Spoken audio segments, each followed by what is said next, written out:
Hey guys, and welcome back to another episode of Glory Hunter. We are back today with episode 11, and we start off today's episode by just very briefly having a look at the league table, where we still have a 7-point lead over Barcelona, and we've got some very important games coming up in this episode. Obviously, the previous one was very important as we got through to the quarterfinals of the Europa League, and also kept that lead in the La Liga race to 7. But we've got 4 games in the league today, and both the legs of the Europa League quarter-final against Real Betis, who we've obviously faced in the league this season and in the Copa del Rey semi-finals as well. So we can't get rid of Manuel Pellegrini and his men.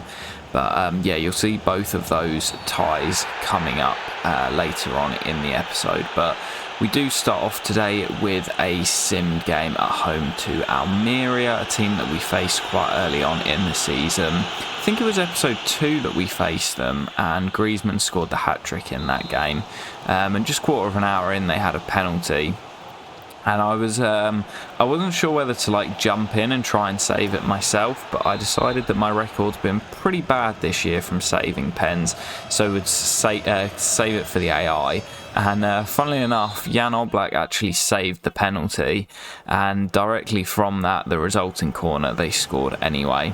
But we did manage to get back into it. Adama Traore equalised just before the hour mark, and then just a few moments later, after the hour mark, our other winger, Yannick Carrasco, scored what would turn out to be the winner. So not an easy win, but an important one to start the episode off with a victory.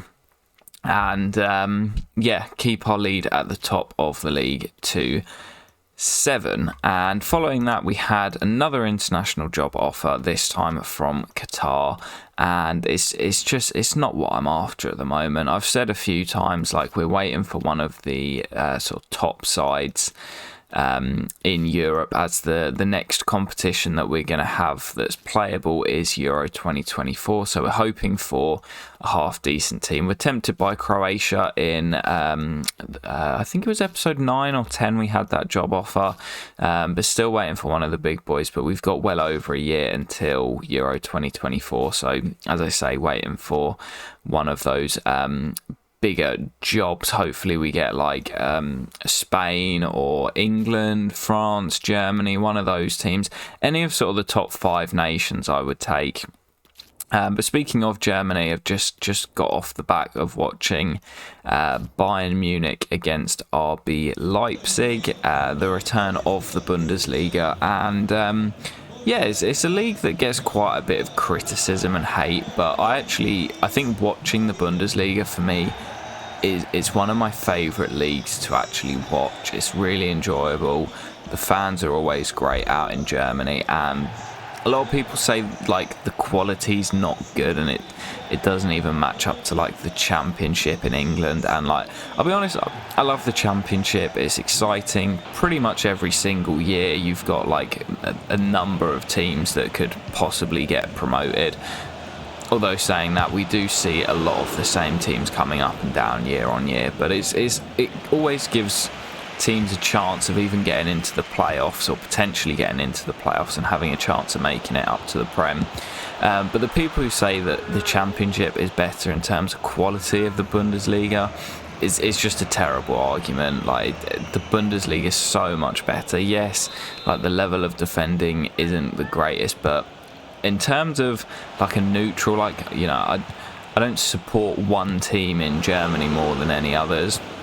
There are teams that I prefer, of course, but yeah, I'm not a supporter of a club in Germany. So as a sort of a neutral watcher, I love watching the Bundesliga. It's so exciting. And actually saying that, I watch a lot of the top 5 European league games, and everyone always rambles on about the Premier League being the best league in the world, but for me, actually, the football in a lot of the other top 5 European leagues is a lot better. People just don't realise that, because English fans especially are naive and think that the Premier League's the only football that exists. But yeah, just my thoughts on sort of European football as we're doing the Glory Hunter, and we're going to be travelling around and playing in all 5 of those top leagues.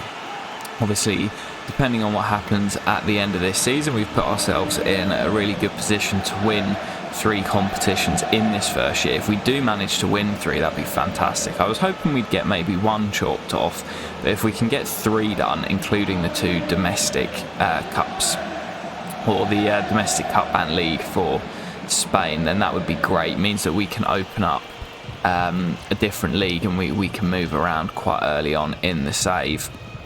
And Germany's a potential country that we could end up moving to. I think for my next club, if we do move at the end of this year, because we've done so well in the first year, if we do manage to secure the cup and the league, and we've got kind of, I spoke about it in a previous episode, we kind of bank a few seasons where we don't necessarily have to win everything straight away. I'd love to go to one of the smaller teams in France or Germany or Italy and try and like dethrone the top dogs. I think that'd be really, really good fun.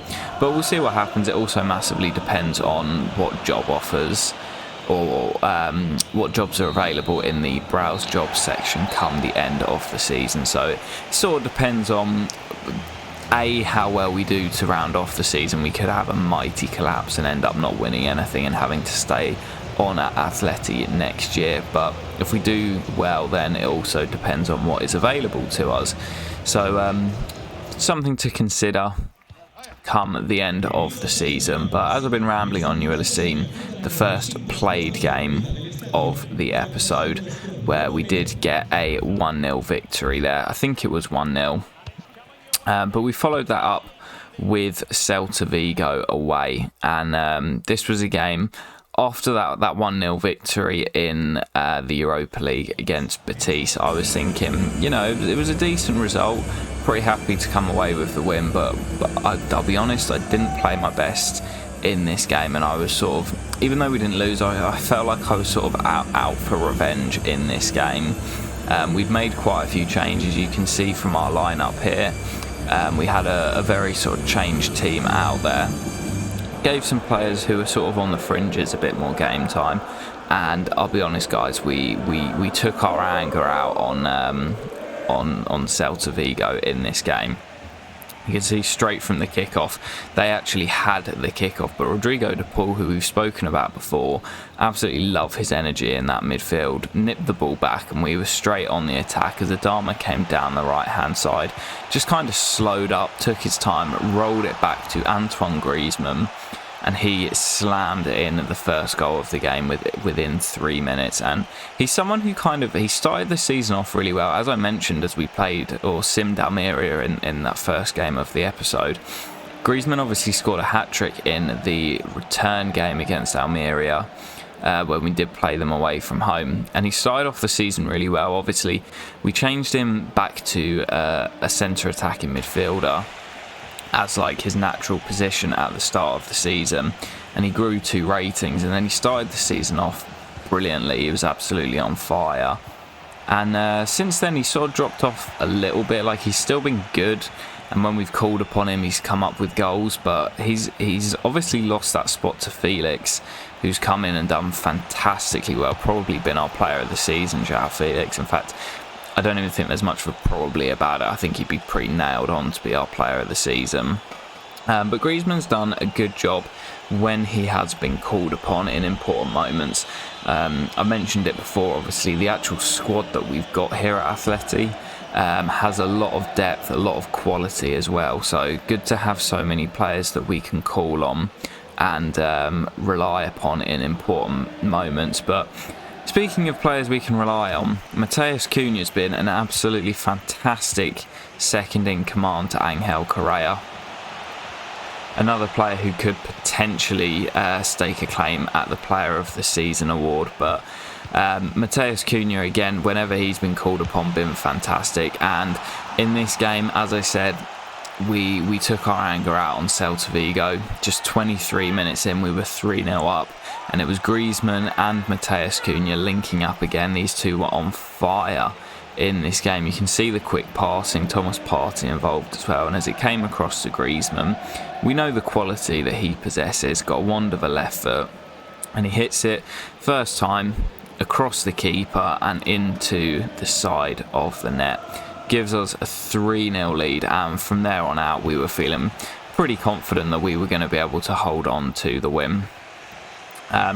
Obviously needed to keep up our winning form in the league. Still not lost a game, which is absolutely fantastic, to be fair, and not something I was expecting. But you'll see this fourth goal here, the build-up play was absolutely fantastic. Actually started with Jan Oblak in our own penalty area, and Thomas Partey says to the travelling fans, calm down, we've got this, boys, don't you worry, this league title is ours and we're not going to let it slip. We're not going to do a Stevie G and slip. But it was Thomas Partey, who we were playing on the left in this game. He's played there a few times this year. Obviously we kind of prefer him on the right hand side, but playing from the left, squares it across to Thomas Partey, and I believe that is his first goal for the club since returning in the summer transfer window. And I'm not sure if you would have seen it there, but he was actually very lucky to still be on the pitch as Celta Vigo came forward. It was quite a good advantage from the referee, because it did actually lead to just a consolation goal from Abel Ruiz just before the half-time mark. But it was a trip from Thomas Partey in the middle of the pitch, which was definitely a yellow card. There's no doubt about it. I think if the ref hadn't played advantage, he may have been off, and the fact it led to a goal may have actually saved him. But yeah, it was a definite second yellow from Partey. He'd been having a really good game, like I say, obviously got on the score sheet. But going into the break, we were 4-1 up. We knew that it was pretty much game over, and there was no way that Celta Vigo would be getting back into the game. We would be keeping that lead at the top of the league. Top of the league. 7 points ahead of Barcelona. And, well, the second half was sort of as you expect in these games. When one team dominates the first half, they generally tend to take their foot off the gas in the second. And Celta Vigo actually grabbed a late goal, which won them the second half by 1-0. And bit of a comical one. I'm not sure whether, I think it was Carlos Perez who scored the goal.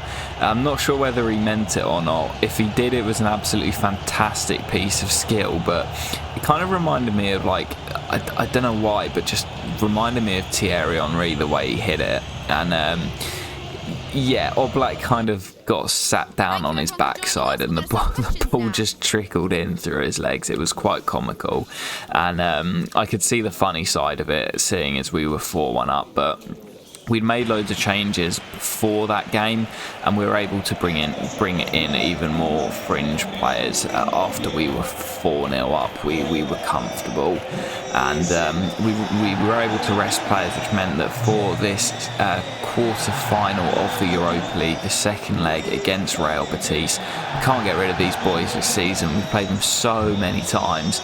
It will be 6 times come the end of the season in all competitions. I don't actually know if we've played them twice in the league yet. I'm not too sure. It might be one of our few remaining games, but let's focus on the Europa League tie. Obviously, first leg that you saw at the start of the episode was really, really tight. Not a huge amount of chances, not a lot to separate the sides. Similarly to the Copa del Rey tie that we had, they were very competitive in that one as well. Obviously, Mikel Antonio and Nabil Fekir, the sort of front two, they were playing a 4-2-3-1, so matched us up, and their front two were causing us issues, or had done in the previous games. And you know, it's a European quarter-final. It's going to be quite a tense and tight game, but obviously 25 minutes in here, you can see we had the ball down the right end, applying a bit of pressure to the Betis goal, and we were feeling pretty comfortable. Obviously, we had the 1-goal lead. We knew that we had control of the game, whereas Betis kind of had to chase it. And at half-time in the second leg, we did go in at 0-0 on the night and 1-0 on aggregate. So like I say, we were feeling pretty comfortable, knew that we could just control the game and make sure that we didn't let Betis get going. But you can see here, not long into the second half, as Betis were coming forward, they had a lot of the ball in these sorts of areas, but didn't really trouble us too much. It was Mikel Antonio on the ball, but Toby Alderweireld just with some really solid defending didn't kind of get fooled by Antonio's footwork. And as we came forward, what Miranda was doing there, I am not too sure. Turned straight into Thomas Lemar, who sort of comes through, sweeps the ball with his left foot with the slide tackle, gets taken out by Miranda, but the ball falls to Llorente, and with the keeper off his line, it was an absolutely sublime finish from Marcos Llorente. Keeper just starts to come, and I saw him and just decided to first time try and dink it over him, gets the trajectory spot on, and scores a really, really important second goal of the tie, give us a 2-0 aggregate lead. And that meant that we were a little bit more comfortable. We knew that even more so than before, they now had to push.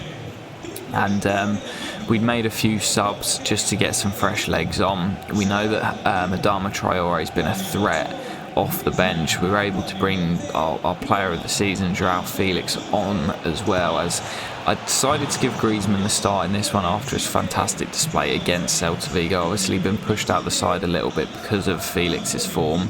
But the quality that we have on the bench just means that even when we have to make changes, we're still just as strong.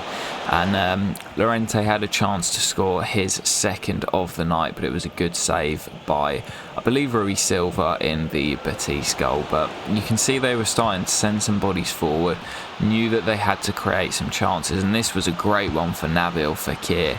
And I mean, that highlight just sort of summed up Betis over the two ties. Had some decent opportunities, kept the ball well, but just didn't have that finishing touch. And as you can see from that, Fekir's shot actually cannoned off Mikel Antonio, who we know after playing them so many times this year, he is the sort of danger man, he is the main threat, but we managed to keep him quiet. And again, we matched the first leg score of 1-0 and gave us a 2-0 aggregate lead after the game. Fantastic. Into the semi-finals, and you will see the draw in just a moment.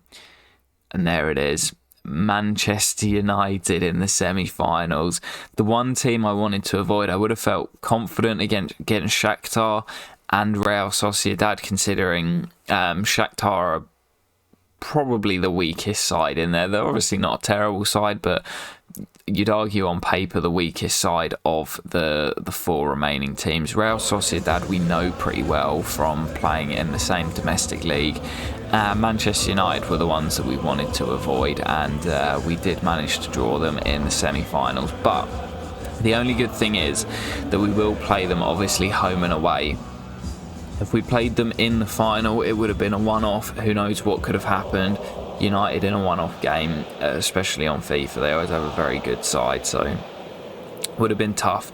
But we do get two legs against them, so if we struggle in one of the games, we have a second chance to redeem ourselves and get into the final. And if we do manage to get through past Manchester United, I would definitely fancy us against either of the other two sides that are in the other semi-final. So as much as it's a tough draw, and the toughest that it could have been, if we do get through, and I'm feeling confident, we've been good this year. Manchester United were sat in 5th in the Premier League, so not having the greatest of seasons. And I feel like we can definitely cause them issues. We've seen a lot in this season that quite often the big teams in the big games don't show up, which is frustrating, as it means that it's not quite as realistic and as fun. But we'll see what happens. I haven't actually played that game yet, or the two games, as of recording the commentary for this episode. So I myself don't know what's going to happen in those two quarterfinals. I think what I'm going to do for the next episode, it will be live again.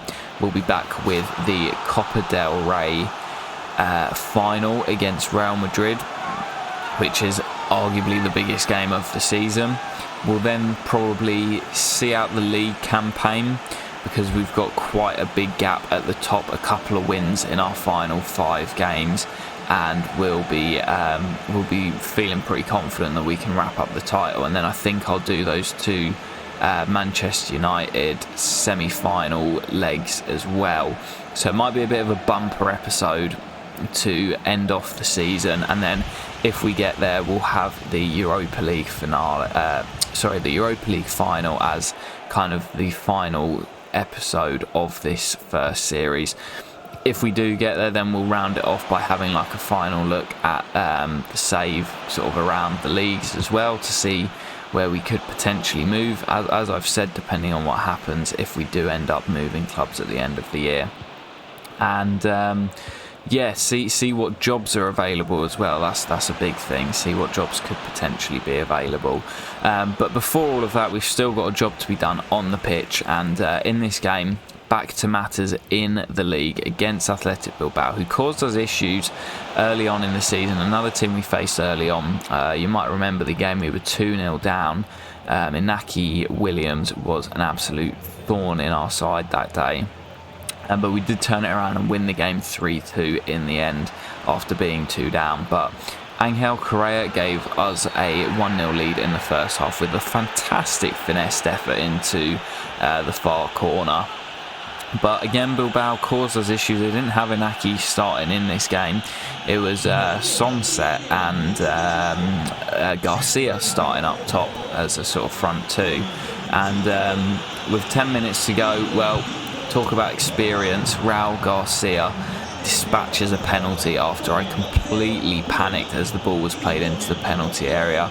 Slid in with Pau Torres, got absolutely nowhere near the ball. And as I say, talk about experience, composure. Raul Garcia, been around in La Liga for some time now, and bit of an Athletic Bilbao legend. Dispatches the penalty, makes it 1-1, and it does mean that we do drop points for the first time in what feels like a long time. Obviously, we drew with Barcelona and Real Madrid as well, but I wouldn't necessarily say that's dropping points, because they were never gaining on us in those scenarios. In this scenario, Barcelona had already played and won, so the draw meant that the gap would be cut to 5. Still feeling pretty confident that we won't bottle the league, but you just never ever know. We don't want to create a habit of starting to bottle league titles in this save. That would not be good. But following that, after drop points, what is the one thing you want to do? Respond quickly. And we had an away game against Getafe. Again, another side that we faced really early on in the season.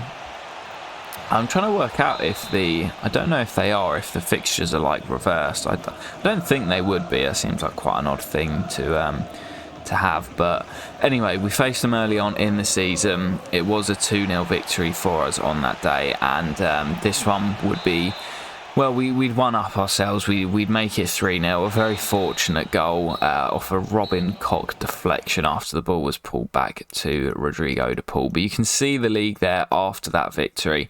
5-point gap with 5 to go. We've also got I say much better. Our goal difference is 5 better than Barca, so we're doing better on that front. Europa League semi-final against Man United and the Copa del Rey final against Real Madrid. As I say, we'll try and pack it all into the next episode, guys. I'm looking forward to it, and I hope to see you then. Peace.